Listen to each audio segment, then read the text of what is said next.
כמה האחריות מכסה לי. כל מה שצריך לדעת על החלקים חסרי האחריות של עולם האחריות. כמות התלונות על הענף הזה רק הולכת וגדלה בקצב אדיר. מה מסתתר באותיות הקטנות של חוזה האחריות שלכם? החלקים לא כלולים.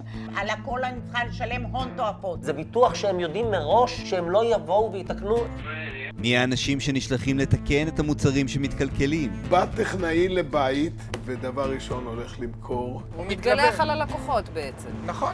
למה האחריות מורחבת היא בעצם מאוד מוגבלת. הבעיה היא שלא תמיד מסבירים מה זה כולל. והחברות שמבטיחות לכם שירות לכל מוצרי החשמל בבית, אבל לא תמיד מסוגלות לתקן. הם שיקרו מכף רגל עד ראש. אז היו 2-3 לא מרוצים, אז מה קרה?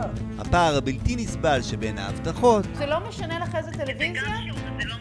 לבין המציאות העגומה. אף פעם לא השגתי אותם בטלפון. בחיים לא ראית, לא שמעת? ידידי, אתם נוכלים.